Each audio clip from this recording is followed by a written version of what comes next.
Page 293. I fought against the purge. There are things I've done that I am not proud of, but I am very proud that I fought against that. I can't recall which side began that odious campaign to glean only those who were born mortal, but it spread throughout each regional scythedom, a viral idea in a post-viral time. Shouldn't those who were born to expect death be the sole subjects of gleaning? Went the popular wisdom. But it was bigotry masquerading as wisdom, selfishness posing as enlightenment, and not enough sides argued, because those born in the post-mortal age found mortal borns to be too uncomfortably different in the way they thought and in the way they lived their lives. Let them die with the age that bore them, cried the post-mortal purists in the Scythedom. In the end, it was deemed a gross violation of the second commandment, and all those scythes who participated in the purge were severely disciplined. But by then it was too late to undo what had been done. We lost our ancients. We lost our elders. We lost our living lifeline to the past. There are still mortal borns around, but they hide their age and their history for fear of being targeted again. Yes, I fought the purge, but the Thunderhead did not. By its own law of non-interference in scythe affairs, it could do nothing to stop the purge. All it could do was bear witness. The Thunderhead allowed us to make that costly mistake, leaving the scythedom to wallow in its own regret to this very day. I often wonder, should the scythedom run entirely off the rails and decide to glean all of humanity in a grand suicide of global gleaning, would the Thunderhead break its non-interference law and stop it? Or would it bear witness again as we destroyed ourselves, leaving nothing behind but a living cloud of our knowledge, accomplishments, and so-called wisdom? Would the Thunderhead grieve our passing, I wonder? And if so, would it grieve as the child who has lost a parent, or as the parent who could not save a petulant child from its own poor choices? From the Gleaning Journal of H.S. Curie. Chapter 28. Hydrogen Burning in the Heart of the Sun. Citra Terra Nova, said a voice both powerful yet gentle. Citra Terra Nova, can you hear me? Who's that? Is someone there? Curious, said the voice. Very curious. Being deadish was a pain in the ass, no question about it. When she was once more pronounced legally alive, she awoke to the unfamiliar but professionally friendly face of a revival nurse checking her vitals. She tried to look around her, but her neck was still in a brace. Welcome back, honey, the nurse said. The room seemed to spin every time she moved her eyes. It was more than just pain nanites. She must have had all sorts of numbing, rejuvenating chemicals and microbots inside her. How long? She rasped. Just 2 days, the nurse said cheerily. Simple spinal severing, nothing too hard for us to handle. 2 days were robbed from her life. 2 days she didn't have to spare. My family? Sorry, honey, but this was a Scythe matter. They weren't notified. The nurse patted her hand. You can tell them all about it when you see them next. Now the best thing for you to do is relax. You'll be here one more day, and then you'll be good as new. Then she offered Citra ice cream that was the best she'd ever tasted.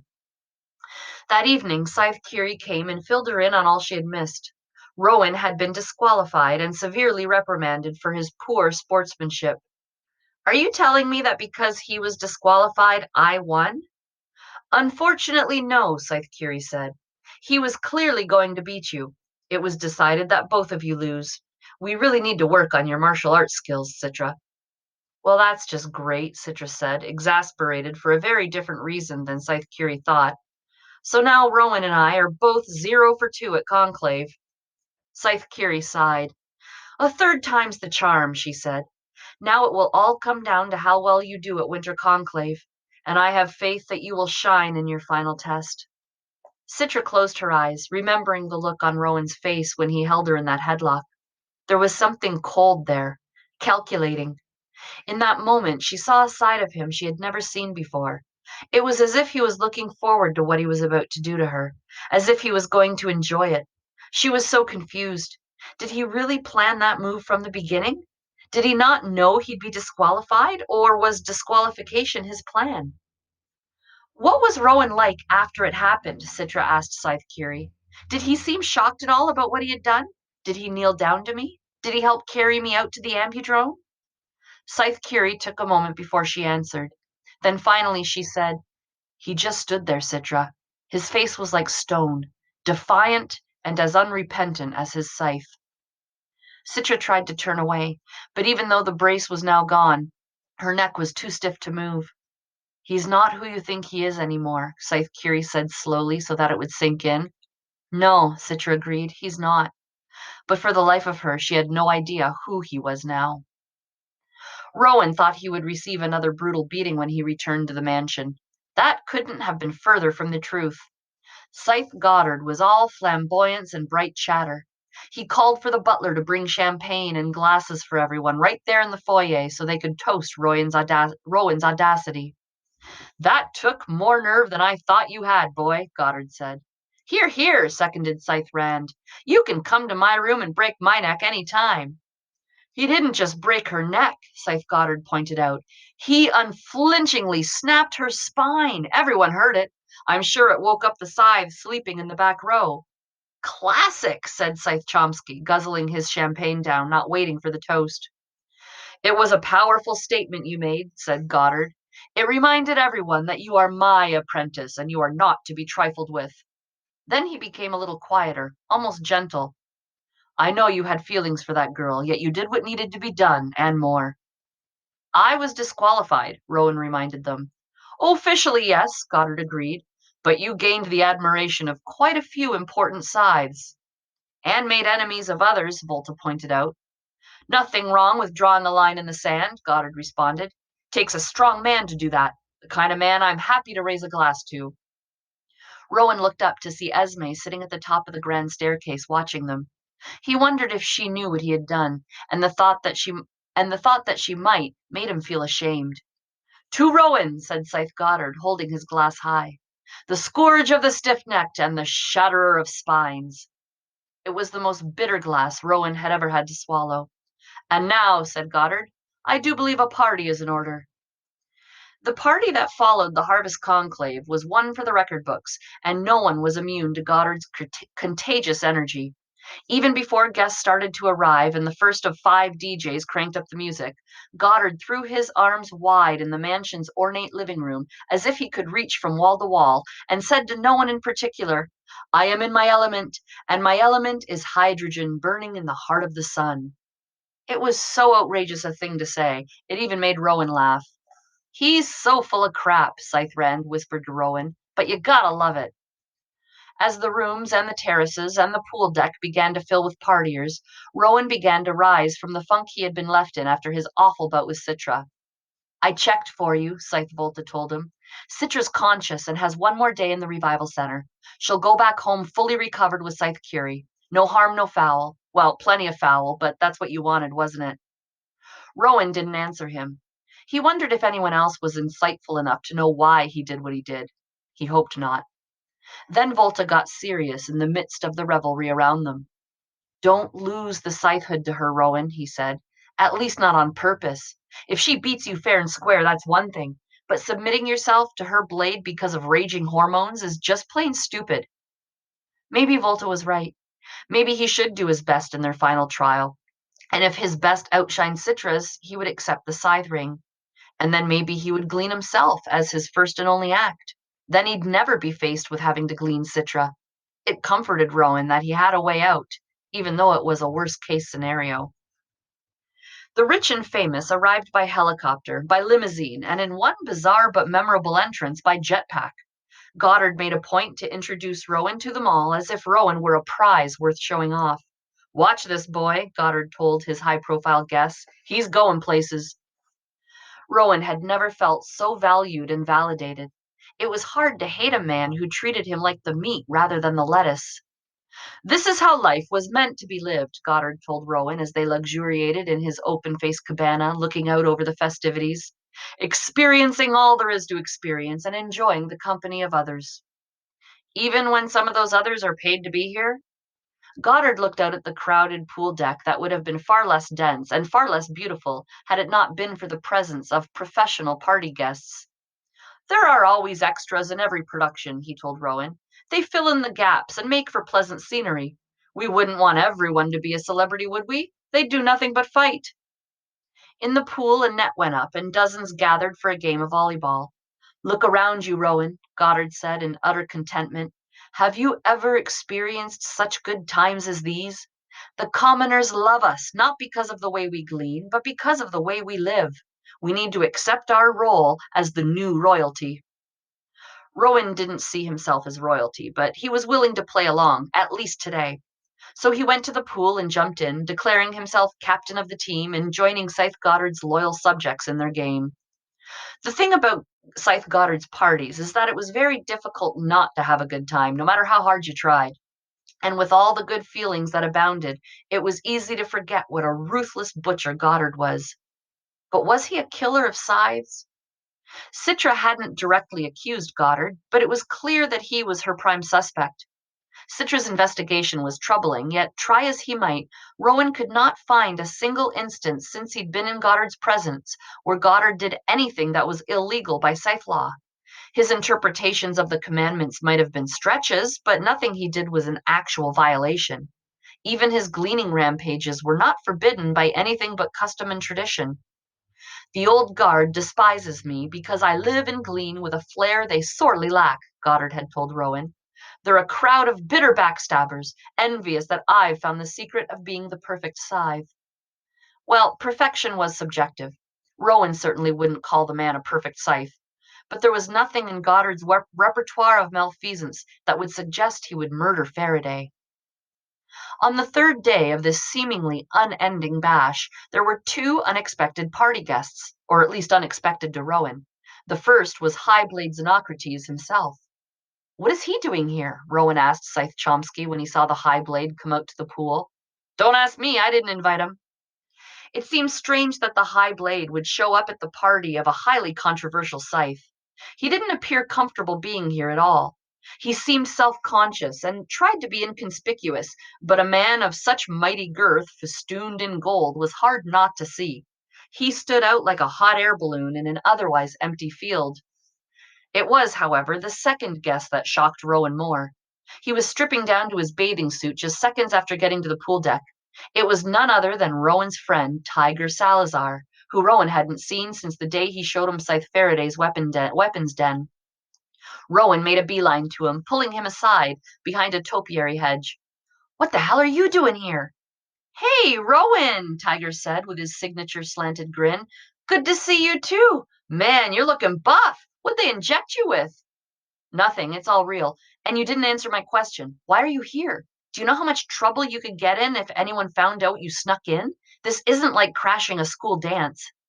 Take it easy, I'm not crashing anything. I've signed up with Guests Unlimited. I'm a licensed partier now. Tiger had often boasted that to be a professional party guest was his life's ambition, but Rowan had never taken him seriously. Tiger, this is a really bad idea. Worse than any of your other bad ideas. Then he whispered, professional partiers sometimes have to do things you might not be up for. I know, I've seen it. Dude, you know me. I go where the day takes me. And your parents are okay with this? Tiger looked down, his upbeat demeanor suddenly subdued. My parents surrendered me. What? Are you kidding? Tiger shrugged. One splat too many. They gave up. Now I'm a ward of the Thunderhead. Oh, I'm sorry, Tiger. Hey, don't be. Believe it or not, the Thunderhead's a better father than my father was. I get good advice now and get asked how my day was by someone who actually seems to care. Just like everything else about the Thunderhead, its parenting skills were indisputable. But being surrendered by his parents had to hurt. Somehow, noted Rowan, I don't think the Thunderhead advised you to be a professional party boy. No, but it can't stop me. It's my choice to make. And anyway, it pays pretty good. He looked around to make sure no one was listening, then leaned in close and whispered, but you know what pays even better? Rowan was almost afraid to ask. What? The word on the street is that you've been training with live subjects. That kind of work pays top dollar. Do you think you could put in a good word for me? I mean, I go deadish all the time. Might as well get paid for it. Rowan stared at him in disbelief. Are you nuts? Do you even know what you're saying? My God, what are you on? Just my own nanites, man. Just my own nanites. Scythe Volta felt lucky to be in Goddard's inner circle. Most of the time. The youngest of Goddard's three junior sides, he saw himself as the balancing force. Chomsky was the brainless brawn. Rand was the animus, the wild force of nature among them. Volta was the sensible one who saw more than he let anyone know. He was the first to see Xenocrates at the party and watched as he unsuccessfully tried to avoid encounters. He ended up shaking hands with a number of the other guest sides, some from regions as far-flung as Panasia and Euroscandia. It was all with such reluctance on Xenocrates' part that Volta knew the man wasn't here entirely by choice. Volta positioned himself near Goddard to see if he could get a bead on exactly what was going on. When Goddard saw the high blade, he stood, an obligatory sign of respect. Your Excellency, what an honor it is to have you at my little get-together. Not so little, answered Xenocrates. Volta, ordered Goddard, bring us 2 chairs poolside so we can be closer to all the action. And although such a task was normally left to the servants, Volta did not complain because it gave him a perfect excuse to eavesdrop on them. He placed 2 chairs on the flagstone patio by the deep end of the pool. Closer, said Goddard. So Volta placed the chairs close enough for the 2 of them to be splashed by anyone choosing to use the diving board. Stay nearby, he told Volta quietly, which is exactly what Volta had intended to do. Something to eat, Your Excellency? Volta asked, gesturing to the buffet table just a few yards away. Thank you, no, he said. This, from a man who had a reputation for being quite the gourmand, was telling in and of itself. Must we meet here? Xenocrates said. Wouldn't you prefer to speak in a quiet room? None of my rooms are quiet today, Goddard said. Yes, but this is far too public a forum. Nonsense, this isn't the forum, said Goddard. It's more like Nero's palace. Volta chimed in with a hearty but staged laugh. If he had to play toady, he would own the part today. Well, let's hope it doesn't become the Colosseum, says Xenocrates, a little bit of bite to his words. Goddard chuckled at the thought. Believe me, I'd be more than happy to throw a few tonus to the lions. A party-goer, one of the paid ones, did a perfect triple gainer off the diving board, the splash leaving a streak across the high blade's heavy robe. Don't you think this ostentatious lifestyle will catch up with you? Xenocrates asked. It can't catch me if I keep moving, Goddard said with a smirk. I'm nearly done with this place. I've been looking at real estate down south. That's not what I mean, and you know it. Why so tense, Your Excellency? Said Goddard. I invited you here because I wanted you to see firsthand what a positive thing my parties are for the Scythedom. Good public relations all around. You should be throwing grand galas at your own home. You forget that I live in a log cabin. Goddard narrowed his eyes, not quite to a glare, but close. Yes, a log cabin perched atop the tallest building in Fulcrum City. At least I'm not a hypocrite, Xenocrates. I don't feign humility. And then the high blade said something to Goddard that was a surprise to Volta, although in retrospect it shouldn't have been a surprise at all. My greatest mistake, said Xenocrates, was choosing you as an apprentice all those years ago. Let's hope so, said Goddard. I'd hate to think that you've yet to make your greatest mistake. It was a threat without actually being a threat. Goddard was remarkably good at that. So tell me, said Goddard, does fortune smile on my apprentice as it has on yours? Now Volta's ears pricked up, wondering what fortune Goddard meant. Xenocrates took a deep breath and let it out. Fortune is smiling. The girl will cease to be an issue within a week, I'm sure of it. Another diver splashed them. Xenocrates put up his hands to shield himself from it, but Goddard didn't flinch in the least. Cease to be an issue. That could mean any number of things. Volta looked around until he spotted Rowan. He seemed to be having a heated discussion with a party boy. Citra ceasing to be an issue would be the best thing for Rowan, as far as Volta was concerned. Are we done now? May I leave? Just a moment, said Goddard, and then he turned and called toward the shallow end of the pool. Esme, Esme, come here. There's someone I want you to meet. The look of terror that came over the high blade's face was chilling. This was indeed getting more interesting by the minute. Please, Goddard, no. What's the harm? Goddard said. Esme, water wings and all, came trotting along the pool's edge to them. Yes, Scythe Goddard? He beckoned to her, and she sat on his lap, facing the man in gold. Esme, do you know who this is? A scythe? Not just any scythe. This is Xenocrates, the high blade of Mid-America. He's Mr. Big. Hi, she said. Xenocrates offered a pained nod, not meeting the girl's eye. His discomfort at this encounter radiated like heat. Volta wondered if Goddard had a point or if he was just being cruel. I think we met before, Esme said, a very long time ago. Xenocrates said nothing. Our esteemed friend is far too uptight, Goddard said. He needs to join the party. Don't you agree, Esme? Esme shrugged. Well, he should have fun like everyone else. Wiser words have never been spoken, said Goddard. Then he reached behind him, out of Esme's line of sight, toward Volta, and snapped his fingers. Volta drew in a slow, silent breath. He knew what Goddard was asking of him, but Volta was reluctant. Now he regretted being a part of this at all. Maybe you should show your moves on the dance floor, Your Excellency, said Goddard. Then my guests could laugh at you, just the way you made the entire Scythedom laugh at me in conclave. Did you think I forgot about that? Goddard still reached back toward Volta, now wriggling his fingers impatiently, and Volta had no choice but to give him what he wanted. The young Scythe reached into one of the many secret pockets of his yellow robe and pulled out a small dagger, placing the hilt in Goddard's hand. Goddard closed his fingers around it and ever so gently, ever so inconspicuously, brought the edge of the dagger just an inch from Esme's neck. The girl didn't see it. She didn't know it was there at all. But Xenocrates did. He froze in place, eyes wide, jaw slightly ajar. I know, said Goddard cheerfully. Why don't you go for a swim? Please, begged Xenocrates. This is not necessary. Oh, but I insist. I don't think he wants to go swimming, said Esme. But everyone goes swimming at my parties. Don't do this, begged the High Blade. Goddard's response was to bring the blade even closer to Esme's unsuspecting neck. Now even Volta was sweating. No one had ever been gleaned at one of Goddard's parties, but there was always a first time.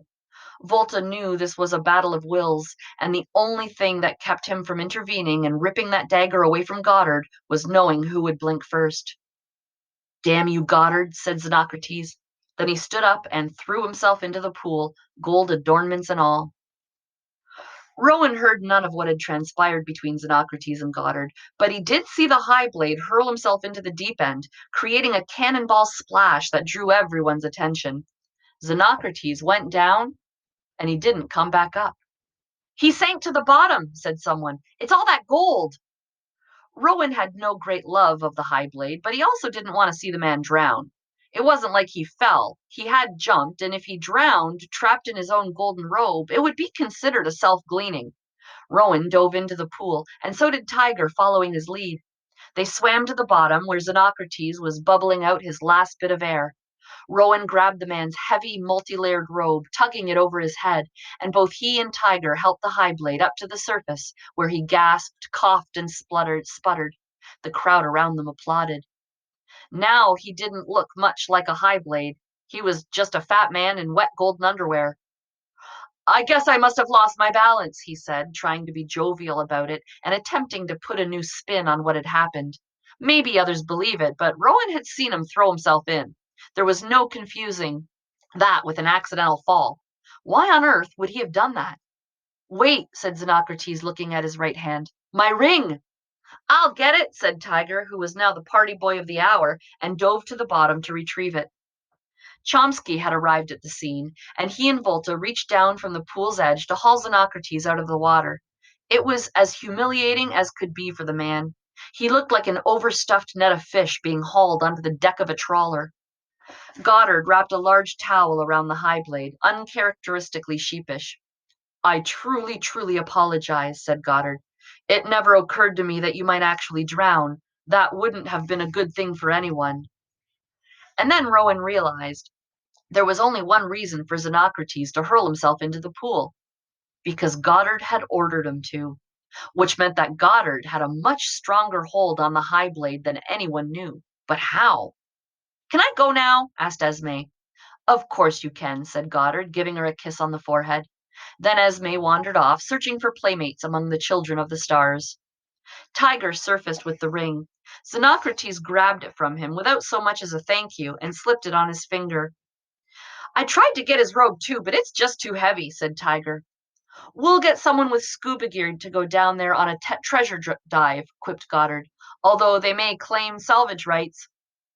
Are you quite finished, said Xenocrates, because I want to leave. Of course, Your Excellency. Then the High Blade of Mid-America left the pool deck and went back through the house dripping wet, leaving behind whatever dignity he had arrived with. Damn, I should have kissed his ring when I had the chance, Tiger lamented.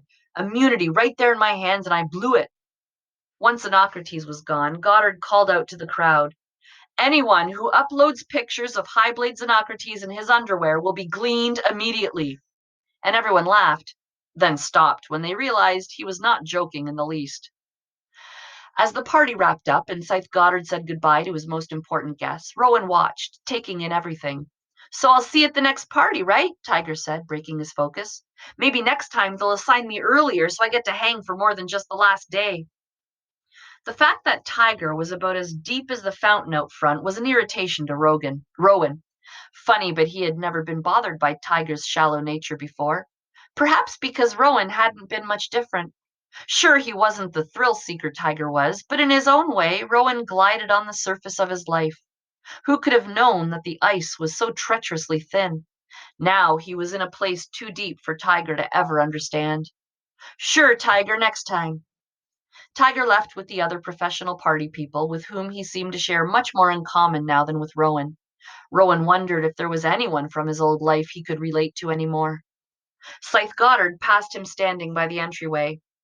If you're practicing to be a neoclassical statue, I should get you a pedestal, he said. Of course, we already have enough statuary around here without you. Sorry, Your Honor, I was just thinking. Too much of that could be dangerous. I was just wondering why the High Blade jumped into the pool the way he did. He fell accidentally. He said so himself. No, I saw it, insisted Rowan. He jumped. Well, then how should I know? You'll have to ask him. Although I don't think bringing up such an embarrassing moment to the High Blade will work in your favor. Then he changed the subject. You seem to be awfully friendly with one of the party boys. Should I invite more of them for you next time? No, no, it's nothing like that, said Rowan, blushing in spite of himself. He's just a friend from home. I see. And you invited him? Rowan shook his head. He signed up without me even knowing. If it was up to me, he wouldn't have been here at all. Why not? Said Goddard. Your friends are my friends. Rowan didn't respond to that. He never knew whether Goddard was serious or just baiting him. Rowan's silence just made Goddard laugh. Lighten up, boy. It was a party, not the Inquisition. He clapped Rowan on the shoulder and sauntered away. If Rowan had any sense, he would have left it at that, but he didn't. People are saying that Scythe Faraday was killed by another Scythe. Goddard stopped in his tracks and slowly turned back to Rowan. Is that what people are saying? Rowan took a deep breath and shrugged, trying to make it seem like it was nothing, trying to backpedal, but it was too late for that. It's just a rumor. And you think I might somehow be involved?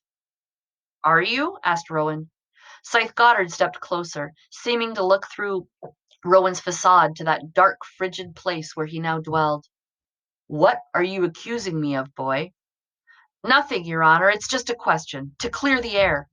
He tried to return the gaze, looking into Goddard's own cold place, but he found it opaque and unfathomable. Consider the air cleared, Goddard said with a sarcastic lightness to his voice. Look around you, Rowan. Do you think for one instant that I would jeopardize all of this by breaking the seventh commandment to rid the world of a washed-up old guard Scythe? Faraday gleaned himself, because deep down he knew it would be the most meaningful act he'd have performed in more than 100 years. The time for his kind is over, and he knew it. And if your little girlfriend is trying to make a case for foul play, she'd better think twice before accusing me, because I could glean her whole family the day their immunity expires. Well, that would constitute malice, Your Honor, said Rowan with polite resolve. You could be charged with breaking the second commandment. For a moment, Goddard looked ready to carve up Rowan then and there, but the fire in his eyes was swallowed by that unfathomable depth. Always looking out for me, aren't you? I do my best, Your Honor. Goddard stared at him for a moment more, then said, Tomorrow you train with pistols against moving targets. You'll render all but one of your subjects deadish with a single bullet, or I will personally, without bias or malice, Glean that party boy friend of yours. What? Was I in any way unclear? No, Your Honor, I understand. And the next time you make an accusation, you'd better be damn sure it's true and not just insulting. Goddard stormed away, letting his robe swell behind him like a cape. But before he was out of earshot, he said, "Of course, if I did kill Scythe Faraday, I wouldn't be so stupid as to admit it to you." He's just messing with you. Scythe Volta hung out with Rowan that evening in the game room shooting pool. But I do think you insulted him. I mean, killing another Scythe, that never happens. I think maybe it did. Rowan took a shot and missed the balls completely. His head wasn't in it. He couldn't even remember if he was stripes or solids. I think maybe Citra's messing with you too. Have you even considered that? Volta took his shot, sinking both a striped ball and a solid, which didn't help Rowan in knowing what he was going for. I mean, look at you. You're a basket case. She's playing head games with you, and you don't even see it. She's not like that, said Rowan, choosing a striped ball and sinking it. Apparently, it was the right choice because Volta let him play on. People change, Volta said, especially an apprentice. Being a Scythe's apprentice is all about change. Why do you think we give up our names and never use them again? It's because by the time we're ordained, we're completely different people. Professional gleaners instead of candy-ass kids. She's working you like chewing gum. And I broke her neck, reminded Rowan. So I guess we're even. You don't want to be even. You want to go into Winter Conclave with a clear advantage, or at least feeling like you have one. Esme popped in just long enough to say, "I play the winner," then left. Best argument for losing ever, grumbled Volta. I should take her on my morning runs, Rowan suggested. She could use the exercise, might get her into better shape. True, said Volta, but she comes by her weight naturally. It's genetic. How would you know? And then Rowan got it. It was staring him in the face, but he was too close to see. No, you're kidding me. Volta shook his head nonchalantly. I have no idea what you're talking about. Xenocrates? It's your shot, said Volta. If it came out that the High Blade had an illegitimate daughter, it would destroy him. He'd be in serious violation. You know what would be even worse, said Volta, if the daughter that no one knew about got herself gleaned. Rowan ran a dozen things through his new lens. It all made sense now. The way Esme was spared at the food court, the way she was treated. What was it Goddard had said? That she was the most important person he'd meet that day? The key to the future? But she won't get gleaned, Rowan said. Not as long as Xenocrates does whatever Goddard says, like jump in the deep end of a pool. Volta nodded slowly, among other things.